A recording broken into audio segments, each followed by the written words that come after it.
Welcome back guys di podcast kita kali ini, konspirasi, konten inspirasi. Ada yang menarik, selain podcast kita hari ini, tempatnya juga menarik. Di mana ini teman-teman? Ada Om Gun dan Mas Aji. Gimana sih? Di Bingo. Kampung Bingo Bedugul. Kampung Bingo. Alamatnya di mana Om? Di Bedugul. Jadi dekat dengan The Silas, dekat dengan The Bloom. Oke, patokannya The Silas atau The Bloom. Bisa cari ada di Google Map ya? Ada. Oke, bahasan kali ini Hasan. Rumahnya nggak pakai gini. topiknya menarik. Enggak. Topik-topik menarik itu masih seputar fotografi. Kenapa ada Mas Aji di sini narasumber dan Om Gun sebagai Asisten narasumber. Asisten. dari sisi bisnis. Om Gun kan dari pakar ekonomi. Om Purbaya. Pakar. Dikat itu. Janganlah mesti pakar. Belum pakar. Pakar ekonomi. Nggak usah pakar. Ya artinya ya yang Oke. Menarik gini Om. Di suatu postingan konten dari teman-teman fotografi atau dari klien sendiri membahas tentang mereka sempat kecewa dengan hasil foto yang dikasih oleh seorang fotografer gitu. Mereka tuh maksud klien. Klien ya, dari sisi klien. Oke. Mereka menganggap fotonya gelap-gelap, terus frame komposisinya belum pas dan menerima banyak file. Nah, setelah didalami itu foto yang di-share ke klien itu adalah foto yang belum disortir, foto raw lah anggap. Nah, mentahan gitu ya. mentahan. Menurut Om berdua, Om Gun, Om Mas Aji, fotografer itu layaknya seorang chef nggak sih? Jadi yang mereka pas motret itu kayak mereka memang meracik menu makanan yang disajikan yang sudah jadi ke customer, bukan yang mentah kita share gitu. Itu gimana Mas?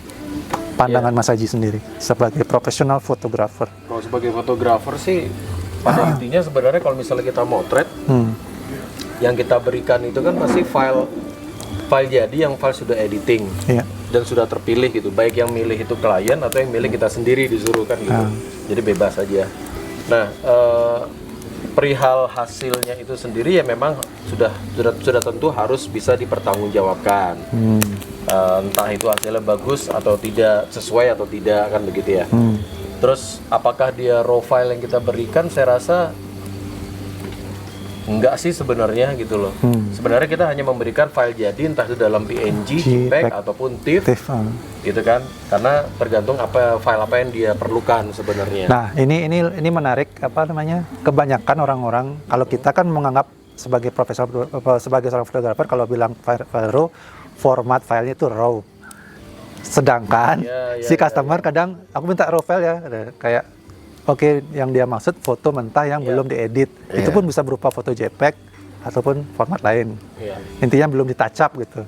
Kita harus jelasin juga sih sebenarnya. Jadi ketika dia meminta, biasanya jarang klien meminta raw file gitu loh. Kecuali kalau dia bilang raw file, dia minta raw filenya. Kita harus pastikan raw file itu all foto atau file mentah dari yang sebelum diedit gitu loh. Itu sebenarnya. Jadi sebagai fotografer kita harus memastikan itu, karena dari kita tidak ada aturan kita memberikan raw file sebenarnya. Raw file dalam bentuk file yang belum diedit gitu ya. Even all file pun juga sebenarnya enggak gitu loh. Jadi memang tetap harus dipilih beberapa, karena kan dari sisi pada saat kita motret, dari sisi fotografer kita yang ngerti kita pakai layering kah, kita atau pakai bagaimana teknik berapa exposure gitu loh. Kayak gitu. Jadi kan yang klien lihat kan nanti akan bingung, oh ini ada file gelapnya, ada 2 file gelap, 1 file terang, satu yang over misalnya begitu kan. Nah, itu yang ngerti kan hanya kita sebagai fotografer kan, karena kita yang akan memproduksi itu gitu. Jadi maksudnya adalah itu yang harus kita pastikan. Raw file itu raw file semuanya, all fotonya atau yang belum diolah gitu. Jadi pada intinya sebenarnya jarang klien meminta yang belum diolah atau all filenya itu gitu loh. Berarti komunikasinya itu memang harus dipastikan di awal Iya benar. Karena Agar- pada saat motret juga kita harus tahu komposisinya gimana. Apakah memang mau vertikal, horizontal, terus, nah ini fungsinya. Ketika kita mau motret, si klien itu juga yang bertanggung jawab itu harus ada di situ gitu loh. Dia Maksudnya? harus ngelihat Oh, ya kliennya mau framingnya minta file. sekian, ini segini gitu. Jadi nggak bisa kita diserahin itu langsung kita foto-foto, Iya. langsung kita edit segala macam gitu, enggak. Oh, maksudnya ada preview untuk si klien Iya preview pasti ada foto dulu preview biasanya gitu. ditunjukin. Dan klien itu kan ngeliat biasanya kalau misalnya saya misal foto makanan, di situ ada marketingnya ngelihat ini begini, ini kurang apa seperti ini gitu. Ada diskusi di situ. Di situ dia tahu gitu. Gitu. Nah, menarik ini telusur punya telusur yang ini. Setelah kita telusuri ke si fotografernya sendiri, dari sisi fotografer berargumen bahwa mereka mendapat bayaran yang mereka anggap tidak sesuai dengan ekspektasi yang mereka harusnya dapat gitu. Akhirnya mereka oke, kita ambil tapi nggak sampai editing ya, mungkin gitu maksudnya mereka. Akhirnya di-share lah file-file yang habis dijepret, langsung dikumpulin aja, langsung dikasarkan ke klien. Itu kan ada sisi dari sisi bisnis berarti ya, jadi Iya. supply and demand-nya. Iya, makanya Kalau kayak dari tadi. sisi Om Gun sendiri, dari sisi bisnis apa yang harus sebenarnya diperhitungkan? Iya, yang pertama tadi, jadi komunikasi di awal itu memang sudah harus jelas. Jadi permintaannya seperti apa, kemudian berapa foto yang memang kita bisa edit dan memang diminta sesuai dengan si klien sendiri gitu kan. Dan sebagai fotografer ya memang mereka juga harus menghitung lah ya. Jadi menghitung waktu, kemudian peralatan, kemudian waktu untuk editing, konsumsi mungkin dalam perjalanan, transportasi Jarak mungkin ya, yang memang tidak ditanggung oleh si klien. Itu kan kalau misalnya di dalam komunikasi dengan si klien sudah jelas, berarti kan kita tahu, oh ternyata yang harus saya hitung adalah biaya-biaya di luar yang sudah ditanggung sama si klien. Seperti itu, biasanya sih seperti itu kita ngitung-ngitungnya. Kalau pengalaman Mas Haji sendiri kan udah puluhan tahun di fotografi, pernah nggak melewati masa itu? Jadi kena komplain si customer dengan ekspektasi tidak sesuai atau enggak memang masalah pembayaran seperti itu? Sebenarnya kalau misalnya komplain sih bukan komplainnya seperti apa ya. Nah, artinya memang ketika yang kita hasilkan masih belum sesuai, ya dia pasti akan menyampaikan lagi gitu seharusnya seperti apa yang dia inginkan. Entah itu mungkin biasanya mungkin croppingnya jangan terlalu ini dong gitu, jangan terlalu tight ya. Terus atau misalnya warnanya atau terang gelapnya bisa nggak diterangin lagi, digelapin lagi gitu loh. Cuman makin kesini akhirnya makin jarang, karena ketika kita makin banyak nerima sebuah pekerjaan, kita banyak komunikasi lagi sama klien, komunikasinya baik. Pada saat motret itu sebenarnya itu semua sudah kita pertimbangkan gitu loh. Jadi pada saat motret itu saya biasanya akan ngambil akan sedikit lebih wide gitu. Jadi untuk nyari amannya, either nanti kita potong-potong sedikit gitu kan juga tidak terlalu mengurangi resolusi file yang terlalu besar lah gitu. Jadi dari situ sudah aman sesuai dengan permintaannya mereka pada saat foto. Jadi oh ini kayak gini nanti di sini. Oh iya oke gitu kan. Terus oke, berarti kalau misalnya sudah done di satu menu itu atau satu tema itu, kita ganti ke yang lain gitu. Biasanya terjadi pada saat prosesnya itu yang komunikasi. Jadi pada saat terakhir selesai kita kasih terus dia komplain gitu, jarang sih. Menurut ini Mas Haji sendiri, masalah skill si fotografer itu penting nggak sih dia harus memang menguasai, maksudnya processing pas sesi foto itu, fotografi itu memang jadinya ya setidaknya 80% memang di kamera, dia masuk post processing ya tinggal 20%. Itu penting. Kita harus bisa mengerti keinginan si klien itu maunya dibuat fotonya kayak gimana, karena kesana gitu. Kalau misalnya kita sudah bisa memvisualkan apa yang kita mau sesuai keinginan dia, tingkat berhasilnya pasti akan lebih tinggi dan tingkat efisiensi kerjanya akan jauh lebih praktis, lebih cepat, lebih enak gitu. Kita nggak lama-lama di komputer lagi. Gitu. Jadi kayak kalau memang bisa direvisi pas kita proses fotonya lebih bagus ketimbang kita post processing kita edit touch up gitu. Karena ada meme biasanya di konten-konten tuh, banyak yang bilang, itu kurang geser, ya kan bisa diedit, ya itu yang kadang menjadi persoalan teman-teman mengambil gampang nanti editor yang punya kerjaan. Ya istilahnya kan memang lebih baik kita lebih lama di lapangan ya pada saat memotret dibandingkan kita duduk lebih lama di kursi di belakang komputer. Ya. Jadi ketika kita memang sudah terbiasa untuk memotret hal seperti itu, jadi kita sudah tahu strategi apa itu kan. Menurut saya sih, jadi 80% lah kita di lapangan sudah jadi itu foto. Jadi editing tinggal lagi 20% saja. Ya kan? Yang satu lagi sebenarnya ini itu kalau kita kerja dengan banyak orang, kita punya tim yang Banyak. kita punya tim kerja lah gitu. Iya, iya. Nah sekarang apa kabar ketika kita nggak punya tim kerja dan Sendiri. kita sendiri kan? Nah. Oh itu nanti bagian editor ya gampang, lu mungkin punya editor segala macam, memang udah digaji, memang tugasnya dia gitu Ya, kan. kalau kerja sendiri. Nah kalau kerja sendiri kan kita Semua. sebagai editor, Semua kita PR sebagai itu. fotografer gitu kan, jadi akan lebih baik efisiensi pada saat motret kita sudah Clear. Ya. dan lebih baik lagi even kita punya tim kerja, punya editor, punya segala macam gitu ya. Kalau kita sudah bisa mengambil itu lebih sempurna dan kerja editor sendiri nggak melenceng jauh. Kadang-kadang file itu bisa berubah ketika masuk di ruang editor. gitu. Banyak perubahan. Nah, Iya. apakah harus kita awasi terus itu si fotografer mengawasi editor kan nggak juga gitu. Itu dia. Oke. Itu dari sisi skill ya. Kalau dari sisi sekarang pengembangan bisnis Om, di ekonominya sendiri. Ini udah matang belum ya? Udah Iya, kayaknya. cepet jatuh. Udah.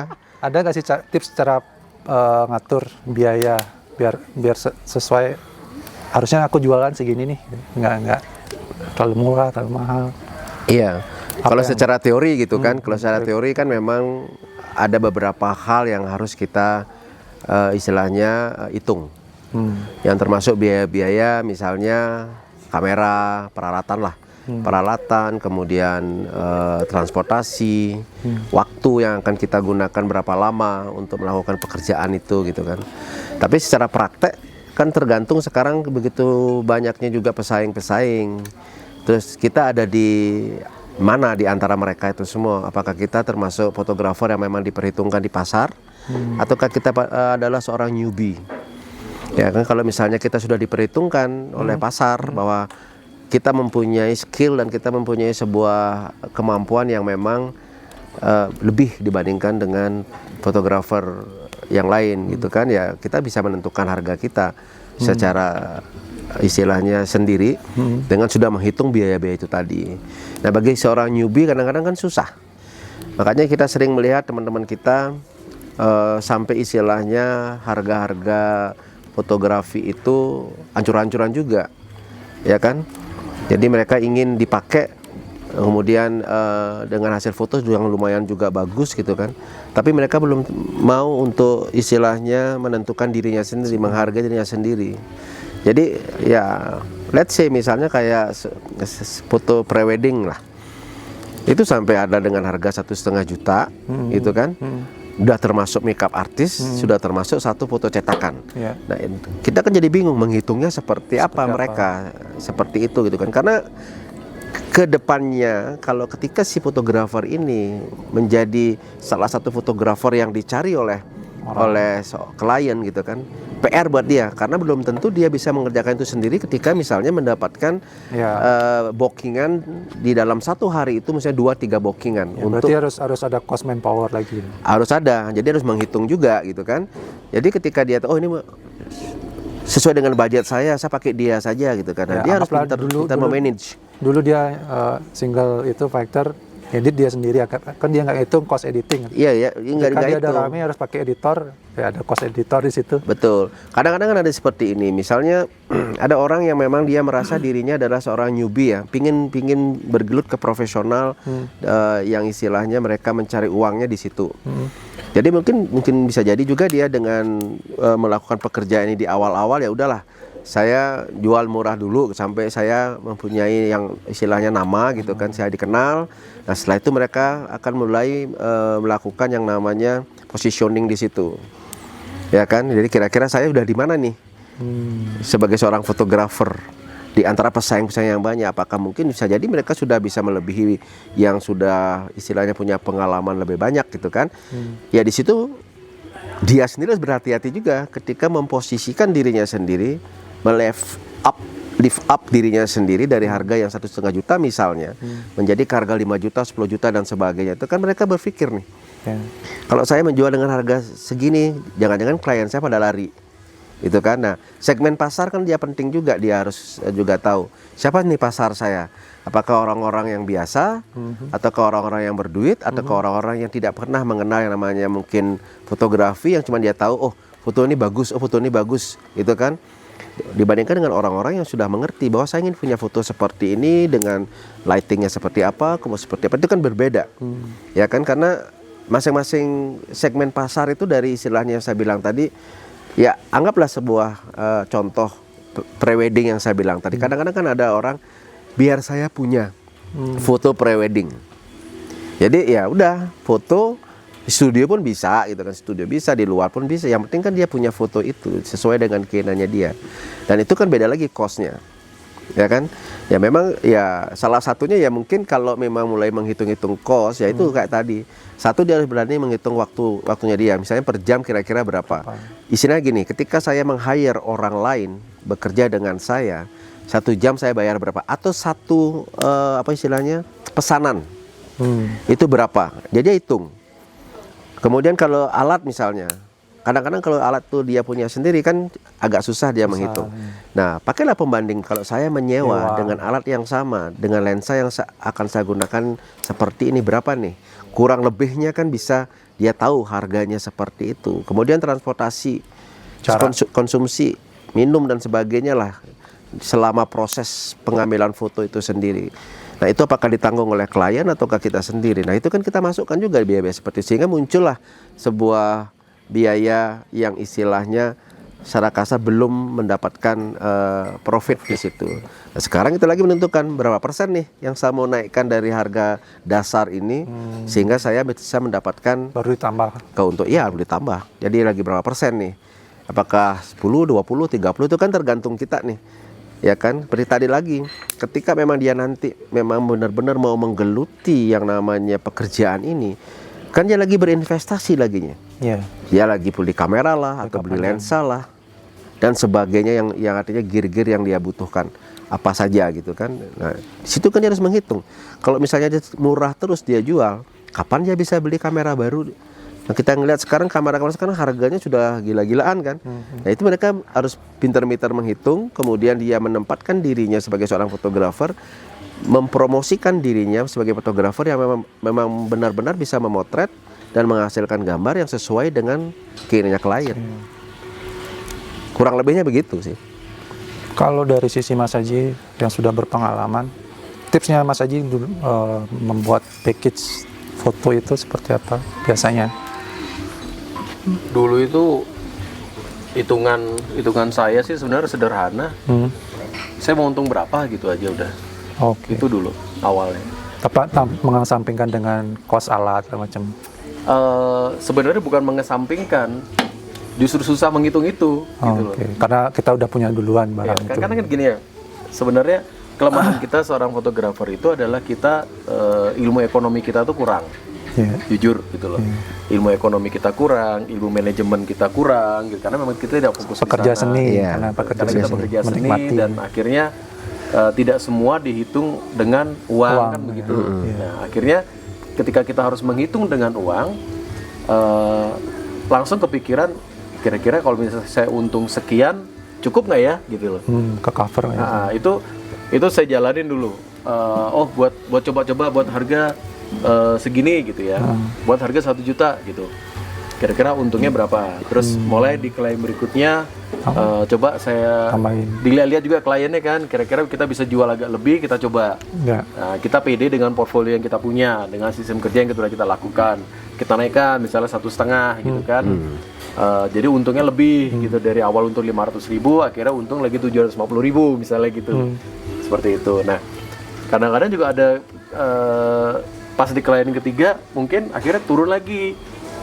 Jadi harus dia, karena bayarnya nggak tinggi nih nilainya. Menyesuaikan diri lah ya. Menyesuaikan lagi kita agak turun lagi. Jadi kondisi seperti itu yang sebenarnya akhirnya membuat kita juga bingung. Tapi pada intinya setelah kita melalui proses itu, kita akhirnya bisa menghitung secara apa sih ya? Ya otodidak jadinya dari pengalaman. Secara naluri kita tahu. Iya. Oh berarti kalau misalnya aku keluar motret itu paling tidak udah jelas untungnya itu harus segini dan biaya untuk alat aku pasti akan kepotong sekian. Kecuali kalau misalnya ternyata aku harus sewa lagi ini coba deh aku tembakin dengan harga yang lebih up lagi sedikit karena ada biaya operasional sedikit yang aku harus sewa lensa, sewa lampu segala macam gitu loh. Di situ. Jadi tidak ada pakem. Ya sampai sekarang pun juga agak susah juga kita mau pakem itu karena kan nilai setiap proyek itu berbeda. Jadi bisa jadi nilai apa sih istilah nilai BEP yang sekarang di proyek A itu HPP, harga pokok. HPP itu kita akan bayarkan lagi, sempurnakan lagi di proyek yang kedua. Bisa jadi seperti Ya, saling menutupi lah. Menutupi setelah 2 proyek atau 3 proyek baru bisa menutupi sekian gitu kan. Nanti nextnya lagi jadi terkumpul jadi akhirnya kita bisa tahu selama sebulan oh berarti maksudnya berapa bulan nih berapa proyek kita bisa akhirnya mengcover si BEP barang-barang kita ini gitu loh. Ya kadang-kadang kan karena seorang fotografer tuh bisa jadi sebulan belum tentu juga dapat klien kan. Nah jadi dari situ kan dia sering harus mereview. Ketika dia memang benar-benar memposisikan dirinya sebagai seorang fotografer komersial di sana, ya kan? Jadi dia butuh seorang marketing di situ untuk mempromosikan dirinya bahwa dia adalah seorang fotografer yang juga membutuhkan klien gitu kan, yang bisa menggunakan orang tersebut. Jadi ketika memang hal-hal tersebut memang belum dikuasai, makanya harus punya asisten lah istilahnya, asisten yang akan memberikan informasi tentang ya how you manage bisnis kamu ini gitu kan. Karena fotografer yang kayak tadi dibilang adalah pekerja seni. Memang kadang-kadang tidak sempat juga untuk bisa menghitung-hitung seperti itu. Misalnya ketika dia benar-benar menjadi seorang fotografer yang sudah mulai mempunyai nama, klien udah mulai banyak berdatangan membooking untuk difoto dengan jadwal yang sudah disiapkan dan sebagainya itu kan. Kan fotografer sendiri sudah tidak mungkin dia memikirkan hal-hal siapa yang harus saya cari, kemana harus saya nyari, terus bagaimana dengan ini, karena dia harus fokus dengan apa yang harus dia kerjakan dari permintaan klien kan. Sudah butuh yang namanya manajemen tim. Tim yang akan mengurus, misalnya yang ngurus klien siapa. Akhirnya dia harus membuat sebuah tim, siapa yang ngurus permintaan, siapa yang melakukan produksi, siapa yang delivering gitu. Nah di sana nanti baru nilai itu akan muncul. Oh berarti ketika saya butuh orang, asisten satu lagi, saya harus menyisihkan dana keuntungan saya itu untuk asisten 1, asisten 2, asisten 3. Terus untuk biaya marketing, si marketernya itu, biaya untuk si siapa lagi, kayak gitu. Berarti itu ini yang mengikuti proses berarti ya, itu proses dari pengalaman langsung. Bahkan biaya pengiriman pun, even kita pakai jasa online itu udah pasti kehitung, kelihatan di sana gitu loh. Oke lah nih, nggak ada masalah, saya beliin aja hard disk atau saya beli aja flash disk untuk backup datanya, gitu loh. Ya mungkin gitu. Pernah nggak Mas ngalamin salah menentukan budget? Kayak ternyata under budget produksi ternyata. Nah itu gimana Mas menyikapi, bakal fight balik dengan si klien, tambahin dong, atau emang ya udah karena udah di segitu kita eksekusi ya norok ya nggak apa-apa sampai delivery kita. Itu kan muncul ketika biasanya di akhir. Jadi bukan pada proses di awal sebenarnya. Biasanya terjadi di akhir. Nah di akhir tuh ketika kita ada pengeluaran ini itu baru kita ngerasa wah ternyata Pak Po nih ternyata nggak untung gitu. Lalu ternyata untungnya sedikit, dari untungnya harusnya 500.000 akhirnya jadi 200.000. Ada biaya tak terduga yang keluar. Biasanya itu yang sering terjadi. Tapi kalau di awal, biasanya yang di awal itu terjadi adalah kayak gini. Kita kira dengan harga segini dia sudah oke gitu loh. Ternyata sebenarnya dia mampu kalau misalnya kita kasih harga lebih tinggi. Oh, kita nggak tahu nih dia punya budget berapa sih customer. Dengan kita penawaran kita ternyata di bawah mereka. Akhirnya yang terjadi adalah secara psikologi kita penyesalan. Wah, harusnya nembak lebih tinggi. Offeringnya. Dan akhirnya si fotografer kadang merasa kerjanya akhirnya jadi kurang. Padahal sebenarnya kalau dia dengan nilai yang segitu pun, ya, which is dia sudah untung, udah oke, udah masuk ke dia. Cuman karena dia tahu ternyata bayar itu bisa lebih tinggi, kadang dia nyesel terus akhirnya setengah-setengah. Biasanya itu secara psikologi kita yang serang. Itulah makanya ketika mendapatkan seorang klien, si fotografer sendiri kan tidak bisa sendirian dalam hal meeting itu. Bukannya kayak gitu lebih ekspektasi orang-orang bakal melihat, khususnya para klien ini bakal melihat, wah ini nggak konsisten jualannya, kadang murah kadang mahal, ya itu. Makanya kita nggak boleh menyesal, nggak boleh seperti itu. Berapapun emang itu nilainya, kalau memang kamu sudah mau ambil itu project, kerjakan dengan baik. Komit gitu. Iya, ya itu tadi ketika kita melakukan dari awal proses itu dengan komunikasi di awal, ya kan. Jadi sudah pasti. Sama lah Kak, kita melakukan sebuah pekerjaan, SOP-nya itu sudah ada di awal. Standar. Apa aja sih yang harus saya kerjakan itu kan. Jadi ketika ada misalnya di luar daripada agreement yang kita setujui di awal itu, ya kita bisa nambahin lagi. Misalnya gini nih, kita kembali lagi nih yang pre-wedding lah. Yeah. Awalnya dia cuma minta di satu tempat nih foto. Nah ternyata nggak puas kan. Di awal sudah harga sudah deal. Tiba-tiba dia minta, boleh nggak satu lagi tempat yang tambah yang lebih menarik lah, mungkin pantai, mungkin gunung, apapun itu. Nah di situ kan kesempatan seorang fotografer tawar menawar lagi. Kalau ke sana ada tambahan lagi nih, karena memang ini yang kita sepakati. Kalau tidak ada kesempatan seperti ini yang di lapangan, yang membuat kita jadi bingung. Satu, kasihan klien, pingin punya foto lebih, kita juga ingin punya portofolio, ya kan? Jadi ya udahlah. Jadi nggak ada lagi deal-dealan harga. Ketika selesai itu semua proses sampai editing dan sebagainya, baru kita hitung ternyata ngorok.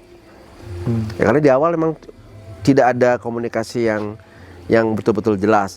Ya sama istilahnya kayak gini lah. Misalnya ada temen gitu minta tolong motoin kita gitu kan. Ya seorang teman pun juga seharusnya juga harus paham juga bahwa ketika dia minta tolong tidak harus gratisan juga. Karena teman kita ada cost yang harus dia keluarkan. Kita harus paham itu juga. Ya kan. Nah sekarang masalah harga dengan teman, ya kan kembali lagi nih, yang jelas si teman kita satu sebagai seorang fotografer tidak dirugikan, dan kita juga merasa puas dengan apa yang sudah dihasilkan oleh teman kita itu. Jadi sama saling pengertian itu sih sebenarnya. Kadang-kadang seperti itu, ada teman ya udahlah harga teman memang harga teman, tapi kan kita juga ada waktu kita yang terbuang untuk itu gitu loh. Belum lagi alat, ya kalau misalnya alat kita memang mumpuni, kalau tidak harus kita sewa. Demi teman, biar hasilnya bagus, memuaskan teman. Tapi kita ternyata ya mengabaikan itu. Semua ada harganya, tapi tidak semua harus kita nilai dengan keuntungan uang. Iya. Relasi. Kadang-kadang kita motret ada benefit lain. Tadi kan ada tambahan ini nih.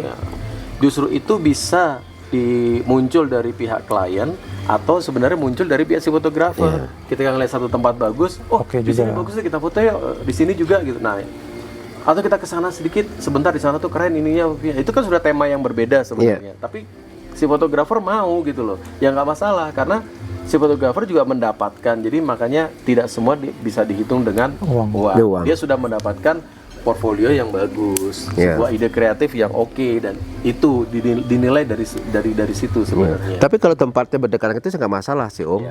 Kalau misalnya tempatnya jauh, harus berangkat lagi ke tempat lain gitu kan, itu kan kos kendaraan lagi itu. Ya depend on fotografernya. Ya kembali lagi. Ya langsung aja silakan gitu loh.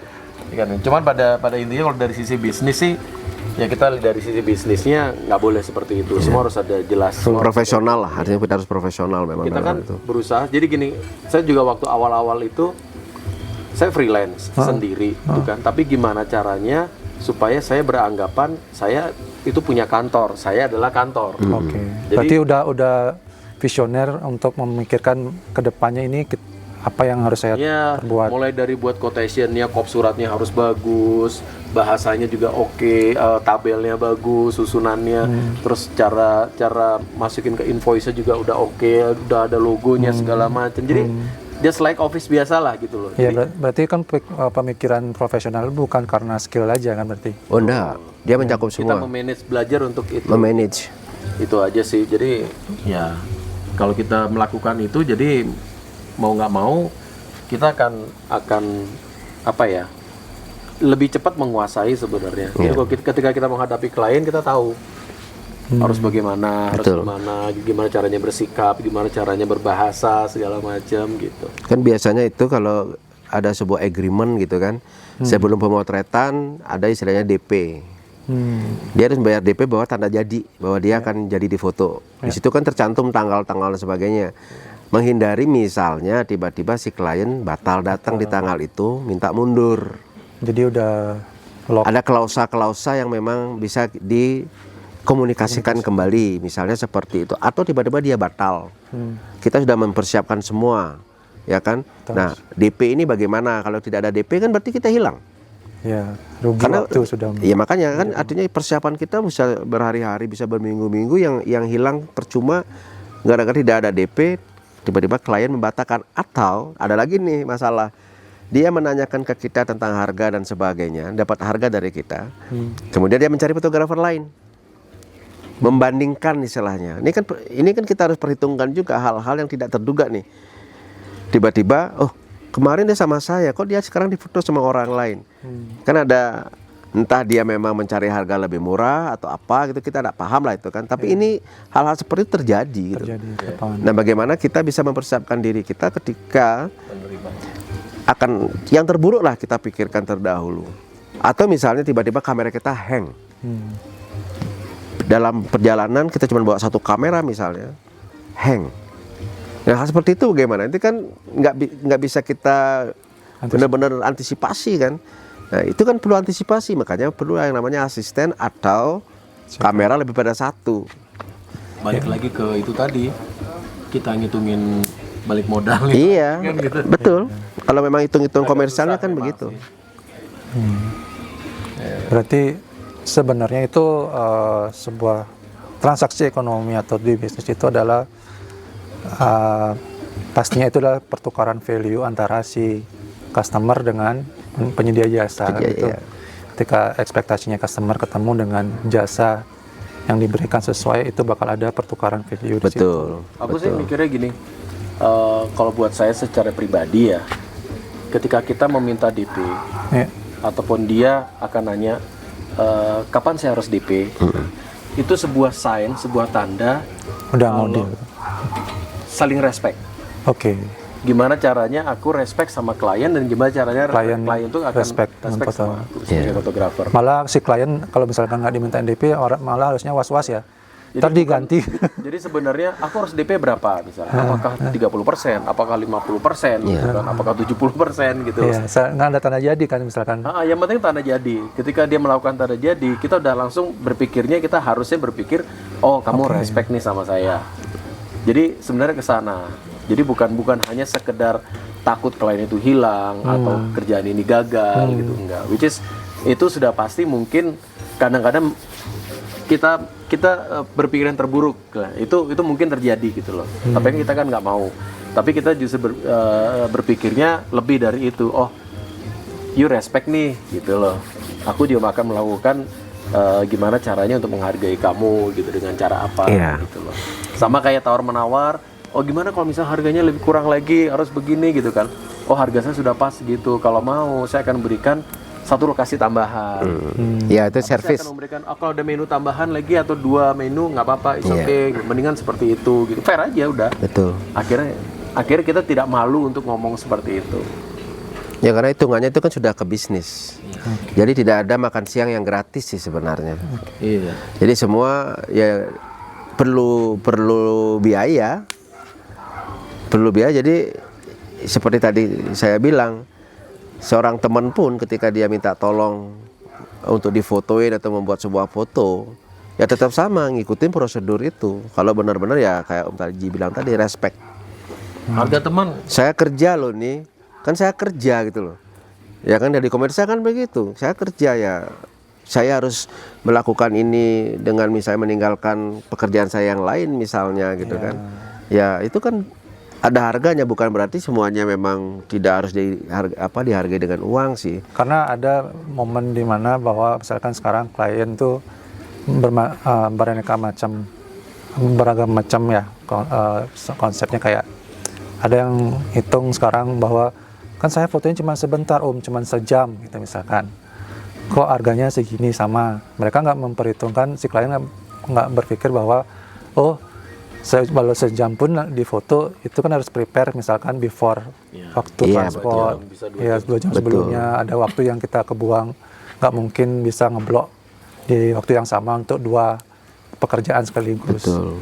Sama kayak beginilah, ketika kita ingin membuat sebuah foto potret, datang aja ke studio foto, di foto kita tinggal pilih 3x4, 2x3, 4x6 atau berapapun itu. Ya kan, lebih murah memang harganya. Karena apa? Kan kamu tinggal datang ke sana, tinggal minta difoto seperti itu gitu kan. Tapi ketika ada yang namanya sebuah konsep, itu kan perlu proses. Beda dengan dia datang ke studio foto tadi itu. Ya kan? Jadi nggak perlu proses, datang ya di studio sudah lampu, lighting dan sebagainya sudah diatur sedemikian rupa gitu kan. Kamu tinggal datang, duduk, foto, selesai. Tinggal mau ukuran berapa kan gitu kan. Tapi ketika ada yang namanya kita ngomong settingan dalam hal ini adalah apa yang mau kita potret, itu kan perlu effort.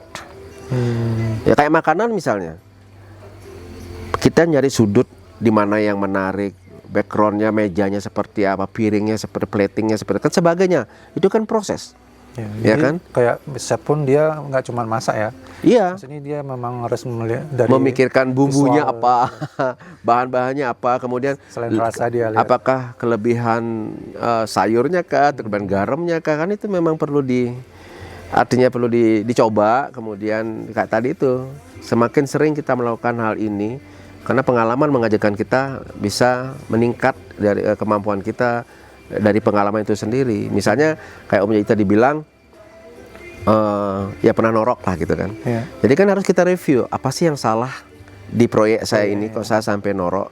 Padahal hitungan-hitungan saya awal tuh bener loh gitu kan. Berarti melihat lossnya di mana, terus itu perlu, karena itu akan menjadi pengalaman kita, pembelajaran kita ke depan bahwa dulu saya seperti ini, ternyata salah loh hitungan seperti ini, nggak bisa saya seperti ini. Makanya ada cost yang namanya tak terduga tadi itu. Hal-hal yang tidak terduga tuh masuk. Jadi ya memang si klien tidak butuh rinciannya seperti itu, kita yang harus membuat rincian itu. Jadi kita tahu ya, ketika misalnya mendapatkan keuntungan yang lebih ya itu rezeki kita gitu loh. Ya kan, kadang-kadang kan kita nggak tahu.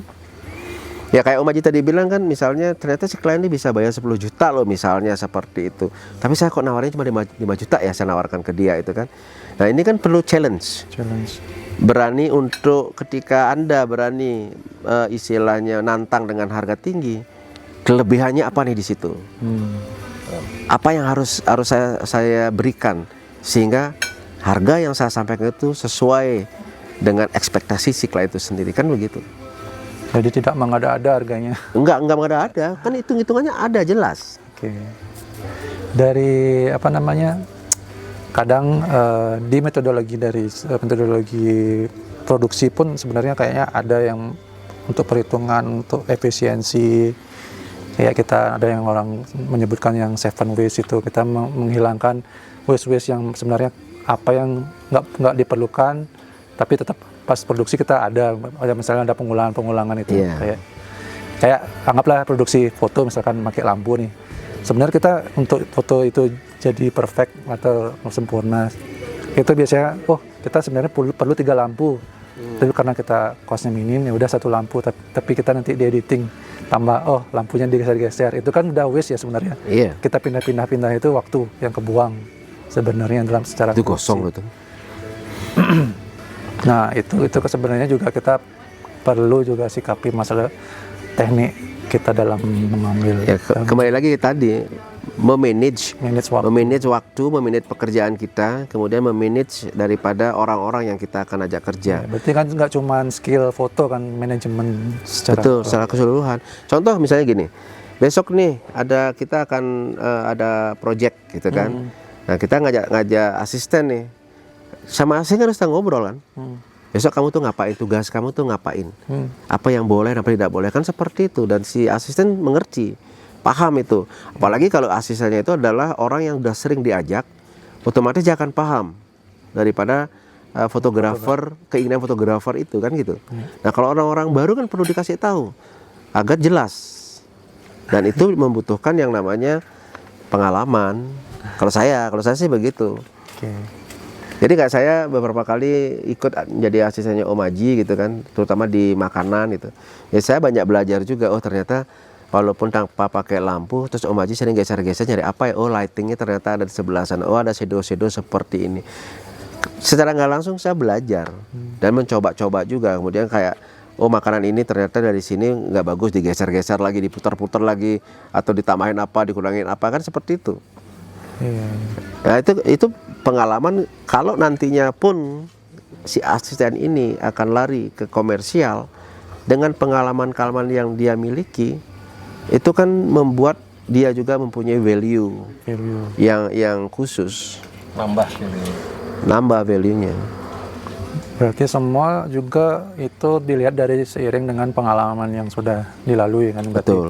Jadi buat sahabat fotografer pemula ataupun yang sudah lama berkecimpung, jadi proses itu nggak pernah bohong berarti Om ya. Iya. Jadi pokoknya hajar aja. Nanti karena makin banyak kita menghadapi klien, Itu udah dingin belum? dengan berbagai macam keinginan, berbagai macam cara pandang gitu ya, kita akan jadi lebih matang juga gitu loh. Iya, dari berproses itu kita tahu, oh harusnya kita nentuin harga seperti ini dengan meminimalisir loss-loss yang bakal terjadi. Seperti Nantinya akan terbentuk sendiri kok gitu loh. Dan Iya. jangan takut untuk rugi karena bisnis ya memang Iya. ada untung rugi ya. rugi kan begitu ya. Roda itu akan berputar kan, roda itu pasti berputar. Jadi ketika kita sekarang untungnya banyak begini udah ini, mungkin ya tahun depan atau gimana mungkin ada loss beberapa karena kondisi apalah segala macam gitu ya. Jadi yang jelas ya jangan terlalu stres dengan hal itulah gitu. Walaupun stres ya jangan stres banget gitu. Harus nyari sesuatu yang bisa mengimbangi tingkat stres itu gitu loh. Jadi artinya kan kalau saya tangkap, ketika kamu sudah sukses jangan sombong. Oke. Karena kita nggak tahu pesaing-pesaing kita juga ada yang ingin mengejar kita gitu kan. Ya low profile saja. Gantian kok, semua tuh gantian kan pasti. Semua pasti Proses lah semua. ya. Semua akan melalui proses yang sama. Betul. Dan itu tidak gampang sih. Tergantung, misalnya kayak saya juga hobi saya motret. Tapi saya nggak pernah misalnya sering ikut motret-motret di komersial itu kan. Jadi bagaimana orang bisa tahu kalau saya ternyata juga bisa memotret komersial, ya kan? Nah ketika misalnya saya bisa menunjukkan portofolio saya bahwa ini loh saya bisa juga memotret seperti itu dengan gaya-gaya saya sendiri seperti ini, ternyata si klien lebih cocok ke saya misalnya seperti itu, kan itu namanya rezeki yang kita nggak pernah tahu. Ya. Jadi kayak tadi kalau kita bisa bilang dari awal masalah raw file segala macem gitu ya, jalanin aja. Oke. Kadang-kadang kita harus nerima. Saya pernah jujur ketika klien itu mau semua file raw filenya ya sampai dengan exposure yang berbeda pun ada di sana, dia mau minta saya kasih nggak apa-apa gitu. Pernah saya lakukan itu karena pengen tahu juga rasanya seperti apa sih ketika saya memberikan. Atau saya pengen tahu juga feedbacknya dia itu bagaimana sebenarnya, mau untuk apa file itu. Mungkin dia punya desainer sendiri, dia akhirnya ketemu, oh nggak mau rugi nih, Dapat semua harusnya dia gitu. pengen dapat semua. Mungkin dia minta 10 foto gitu kan, tapi ternyata dengan minta dia semuanya, dia kan main tricky seperti itu di belakang gitu ya. Ya ini bisnis gitu loh. Ya kita harus coba untuk melakukan itu juga gitu sebenarnya, biar tahu, biar bisa ngomong nih ke orang lain seperti, dan dia bisa tahu kira-kira karakter orang yang seperti ini bagaimana. atau karakter fotografer yang terlalu straight banget. Oh saya nggak boleh kayak begitu. Ada yang seperti itu. Ya karena ada yang beberapa fotografer yang saya tahu juga dia memikirkan layaknya, oh aku kan kayak koki masa aku ngasih bahan mentah. Habis masak nasi goreng, berasku kasih juga ke yang beli kan Tapi enggak sekarang gitu. kalau misalnya lu dibayar dengan yang sesuai, terus dia minta itu, ya ini masalah Iya. Ya. personal bisnis Personal lagi kan. Lagi. Kadang-kadang orang lain nggak perlu tahu, jujur. Iya. Mungkin teman-teman yang lain nggak tahu gimana cara saya berbisnis gitu loh. Betul. Saya pun juga begitu kan. Ya, kita punya dapur masing-masing. Iya. Padahal cara-cara kita sebenarnya sama gitu loh. Kadang-kadang saya dibayar murah, kadang-kadang saya nggak dibayar dengan cara barter segala macam. Kita tahunya orang. Kalau orang nggak tahu itu ya. Si ini nih bagus nih dia. Wah pasti dapat portfolio bagus, pasti harganya tinggi nih gini-gini gitu. Ya kita senyum-senyum aja ya, alhamdulillah gitu loh. Dianggapin seperti itu gitu kan. Nextnya itu jadi kita jadi belajar gitu di situ. Itu kan istilahnya urusan dapur kita sendiri gitu kan. Nggak perlu kita umbar. Betul. Padahal dia juga pasti sama kok. Mengalami juga. Oke, sudah hampir sejam, udah sejam. Iya lah, enak jagungnya. Nah, bahasan kita kali ini, jadi intinya sebagai fotografer kita harus tetap berproses saja dari mungkin memang dari awalnya tidak dibayar, menerima bayaran kecil ya jangan khawatir, proses akan membawa kita ke tahap mungkin merasa lebih value-nya lebih dapat dihargain atau gimana ya. Itu juga dari pengalaman yang nanti akan mengajarkan seperti Iya itu betul. kan. Yang penting sih satu kita harus jujur, konsisten dan komit dengan apa yang sudah kita sepakati antara klien dengan si fotografer itu sendiri. Berarti intinya kan as fotografer kita harus bertanggung jawab dengan foto yang kita hasilkan gitu ya. Selalu berpikirlah bahwa ketika kita menghasilkan foto yang memang layak diberikan, bukan berdasarkan karena dibayar murah nih ya udah asalan aja gitu. Enggak ya. Itu kan hasil karya yang kita punya bakal dinikmati oleh customer. Berpikir ke depannya. Iya. Dari sisi fotografer bisa dapat portfolio yang bagus untuk jualan lagi nextnya. Dari sisi kita sama kliennya juga akhirnya kita bisa lebih dewasa dan Konsisten tadi itu. Masa kita yang namanya fotografer yang bergerak di bidang seni, kan kita sendiri juga nggak mau menurunkan derajat kita, ya kan, kemampuan kita karena gara-gara kita dibayar murah. Iya. Ya kan, ketika kita konsisten bahwa tetap bagus, entah berapa pun dibayar tetap seperti itu, konsisten jadi orang tahu. Karena apa? Dengan gaya kita seperti itu, ternyata banyak orang yang suka, yaitu keuntungan kita. Tidak merubah daripada gaya-gaya kita gara-gara harga yang ada yang murah dan ada yang mahal. Oke. Tapi kita perlu punya base Baseline. list harganya. Iya. Kita harus ada. Bottom Dari price. situ entah itu nanti berkembang tinggi Atau rendah, itu by ini aja nantinya. The experience. Jangan takut lah. Jadi teman-teman semua juga misalnya jangan takut untuk nggak dibayar, jangan takut untuk dibayar murah, jangan takut untuk dibayar mahal seperti itu. Gitu. Jangan takut untuk dianggap fotografer mahal, jangan takut untuk dianggap fotografer murah. Gitu. Biarin aja lah udah, gitu loh. Oke guys, kayaknya bahasannya sudah banyak kita bahas, obrolin pada malam hari. Benar malam hari kita manggang. Malam. Tengah malam. Jam berapa ya? Jam 11 sekian. Iya. 30. Jadi kalian yang mau cari tempat glamping di sini ada namanya Bingo. Kampung Bingo. Kapung Bingo di daerah Bedugul, tepatnya dekat Desilas. The Bloom. Bisa search di Google Map juga bisa cari untuk directionnya. So sampai jumpa di next session kita ngobrol santai. Konten inspirasi di YouTube kita. Jangan lupa subscribe, nyalakan tombol lonceng. Semoga bisa menginspirasi teman-teman Iya, semua. semoga bermanfaat.